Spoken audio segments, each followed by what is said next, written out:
The media clip that you have just seen just highlights just but one aspect of the services that the Salvation Army provide. And it also highlights for me, I think, something of the complexities and the underlying problems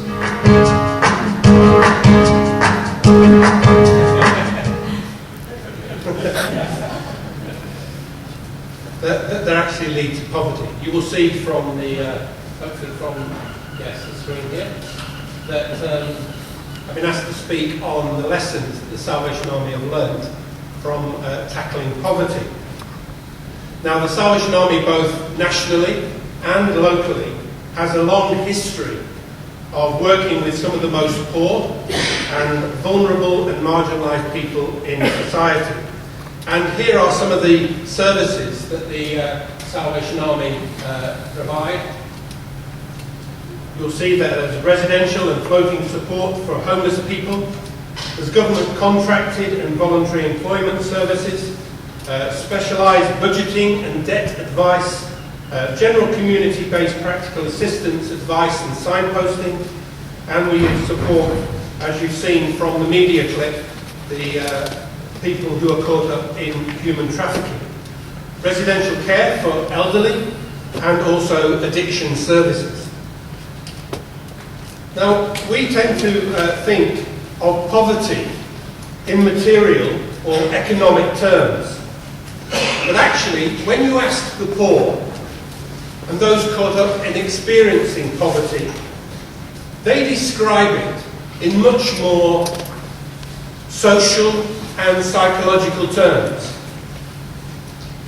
And if the problems go beyond the materialistic dimension, then so too must the solutions. Just waiting for this. Here we are. Here we have a definition of poverty from Brian Myers. He says that poverty is the result of relationships that do not work, that are not just, that are not for life, that are not harmonious or enjoyable, and poverty is the absence of shalom in all its meanings. An American reporter asked Mother Teresa which is the poorest country that she has ever been to. Answering in a very Mother Teresa-like manner, she said, yes, I have been to many countries and have seen much poverty and suffering. Everywhere I go, people tell me of their hardships and their struggles and ask for help, and I give what I can. But of all the countries that I've been to, the poorest one has to be America. Somewhat shocked, the reporter informed Mother Teresa that America was one of the richest countries and questioned how it could be the poorest. And she said, because America suffers from the poverty of loneliness. Well, I'm glad to be here today at this Faith in Community event because whilst faith is a personal choice, my reading of the Christian faith is that it's not private. It must move into and within the public square. And I feel that as Christians we need to break down some of the walls of separation that we often build as human beings. We need to call to dust the division between the sacred and the secular. We need to call to dust the wall of faith and no faith. We need to call to dust the church and the neighbourhood, even the wall of the human and the divine, because God has already moved into the neighbourhood. And maybe today we might take a brick or two out of the growing wall between the rich and the poor. And I've been asked to share some lessons that we, as the Salvation Army, have learnt in tackling poverty. But first, a precursor to anything that I say. I don't want it in any way to say that we have got it all right and recognise that we only play but a small part in the wider community. In fact, we need those partners. We need those people of goodwill. We need those local services. We need local and national government. And if we're ever going to fulfil our biblical mandate to seek the welfare of the city and our neighbourhoods, we need each other. So, what have we learned? I think the first thing to say is that it's not enough to be a service provider alone. Tackling poverty requires compassion and mercy, but also a justice response. It's not either or, it's both. Right here in Morecambe, the Salvation Army continue to offer services as poverty comes in all shapes and sizes, whether that be financial poverty, fuel poverty, food poverty, or relational poverty where people have no place to talk and make connections. And let me say, it touches all classes and all age groups. And providing practical assistance in terms of food parcels and topping up utility cards or keys, giving out sleeping bags, the Salvation Army has said, and I quote here the Corps officer from Morecambe, he says, in the past year there has been a huge increase of people accessing our services, particularly in relation to benefit sanctions, which then can lead people into poverty. And generally there has been a huge increase in the demand of the services that the Salvation Army try to offer. Now, how you alleviate poverty depends on how you understand what poverty is. So when the alcoholic or homeless man or woman comes asking for a food parcel, how you respond to him or her depends on how you understand their poverty. And a comprehensive analysis of poverty is so critical at arriving at a holistic response. We need to be good students of poverty. What is their pain? What is their grief? What is their joy? And we must do due diligence to understand poverty. And recently the Salvation Army has introduced to its local churches and centres a practical assistance record so that we begin to collate the impact of the changes in our welfare system and the needs of a community. But it is also a challenge to us to not only provide assistance, not only to show compassion or mercy, it's also that we must continue to engage politically as some of the root causes of poverty need to be dealt with there. For many on low-income households, government benefits form an important part of their income, regardless of whether they are in or out of work. And the changes to the welfare provisions can, therefore, have a profound impact upon the lives of individuals and families in a variety of circumstances. And in this context, the steady stream of reforms affecting almost every part of the welfare system has led to considerable anxiety within the community.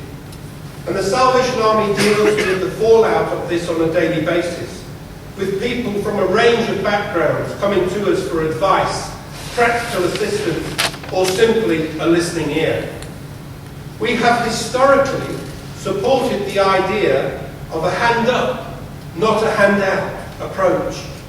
And so our approach is strongly centred on the need to develop personal relationships that allow us to get a good understanding of an individual and their needs. Also an understanding of the barriers, and also an understanding of their ambitions. And so politically, the Salvation Army is calling upon national government for a fairer system of the conditions that affect the welfare benefit system. Conditions placed on welfare reforms forms an integral part of modern welfare system and state. And we can play a positive role in achieving the best outcomes for individuals and their families through some of those conditions, because it's not one size fits all. And we do need to understand the individual needs and circumstances of people.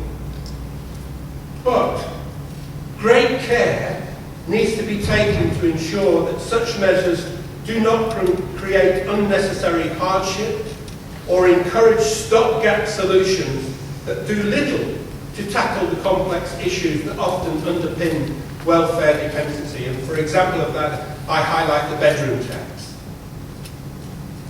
So, tackling poverty, we have learned that it's not just a compassion or it's not just something that we do in terms of helping people with service.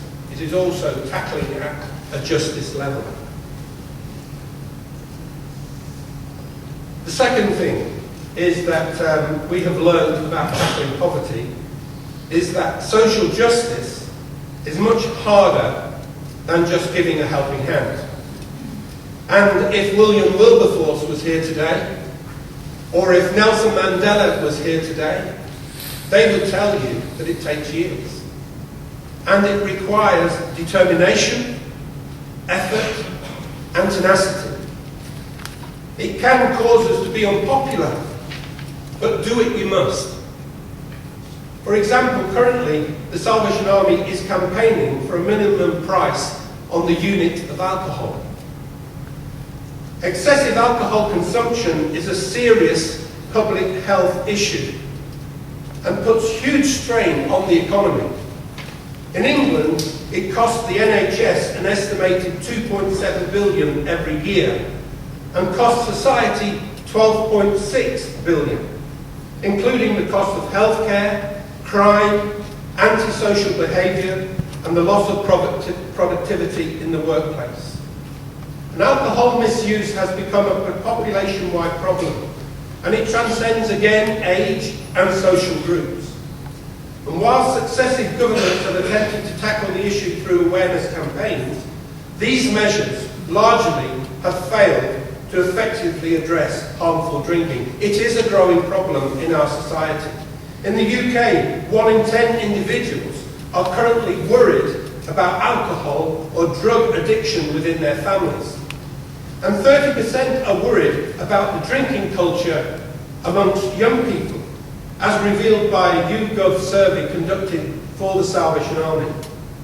And these concerns can be explained by an increasing availability and affordability of alcohol, which was 40% more affordable in 2010 than it was in 1980.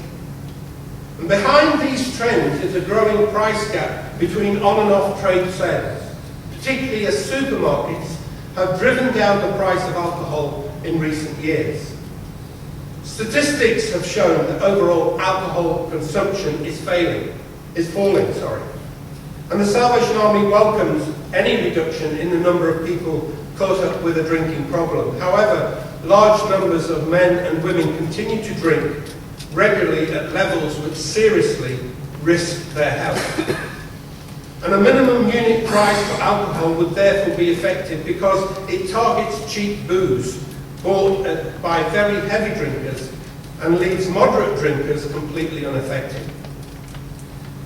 In view of the well-documented link between alcohol harm and the cost and availability of alcohol, minimum pricing per unit, we believe, is one of the fairest and most effective ways of addressing harmful drinking, saving lives, improving people's health, and saving public money.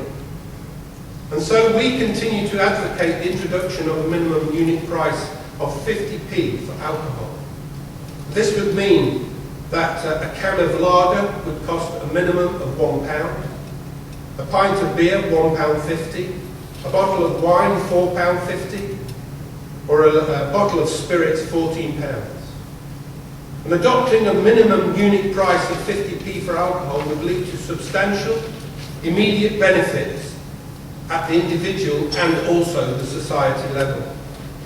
And we believe it would help bring salvation, if you like, to 400 lives in the first year and nearly 3,500 lives saved in 10 years. We believe also that it would provide 1,500 fewer hospital admissions in the first year and nearly 100,000 fewer admissions in 10 years, and 10,000 fewer violent crimes every year, and a saving of 60 million in health costs in the first year alone, and saving of 50 million in crime costs in the first year.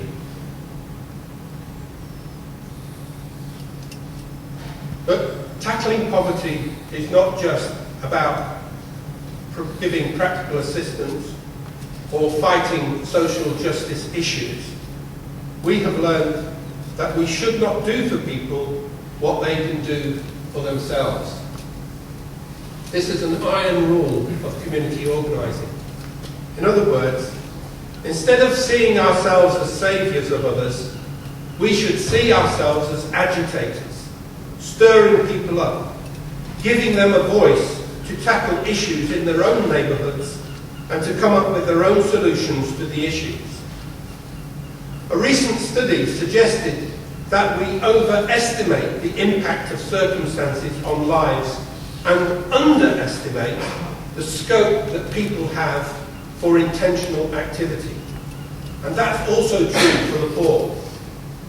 If we reduce our investment to programs, we reduce the poor to beneficiaries. If we reduce our investment to money alone, we reduce them to beggars. If we are about transforming lives, then we must invest with life, and then we will see life. Mark, the officer here in Morecambe, tells of the emotional and practical support offered to one client who has now been able to develop the confidence to start even his own business. You see, when we work together, transformation can happen.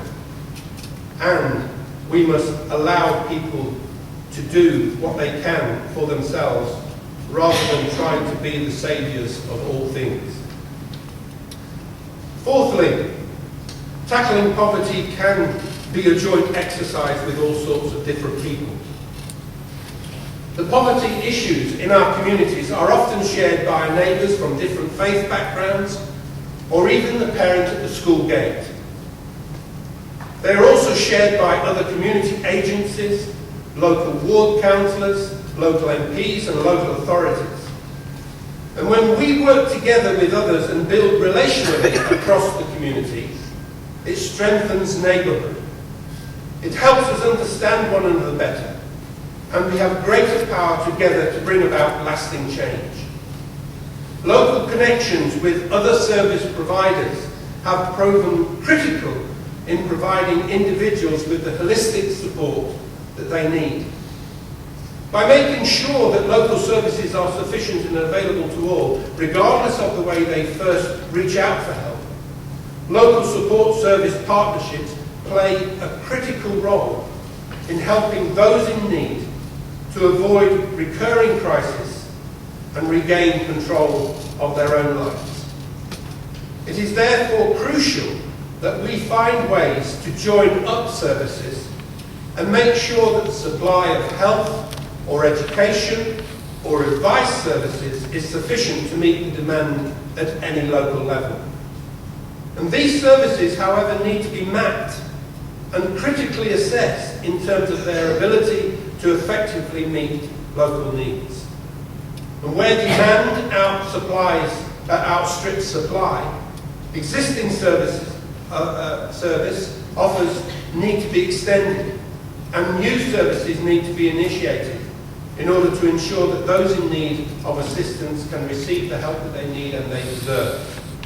And again, here in Morecambe, a family referred to the Salvation Army who had moved into accommodation that was sourced and supplied through Get Connect were able to afford their rent because the Salvation Army Church paid for the rent for that family for a period of 6 months. And as a result of that, that family now has involved themselves in volunteering and helping out and reaching out to others in the wider community through the Salvation Army community programs.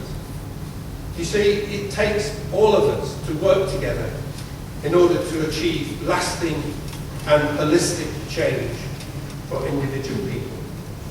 And finally, and very briefly, I want to say that tackling poverty, what we have learned, it gives us a voice to share the reason why we care. it provokes people to ask us, why do we do it? And our response is that it's because we are followers of Jesus, who came to give all humanity life in all its fullness, not its poverty. Thank you for listening.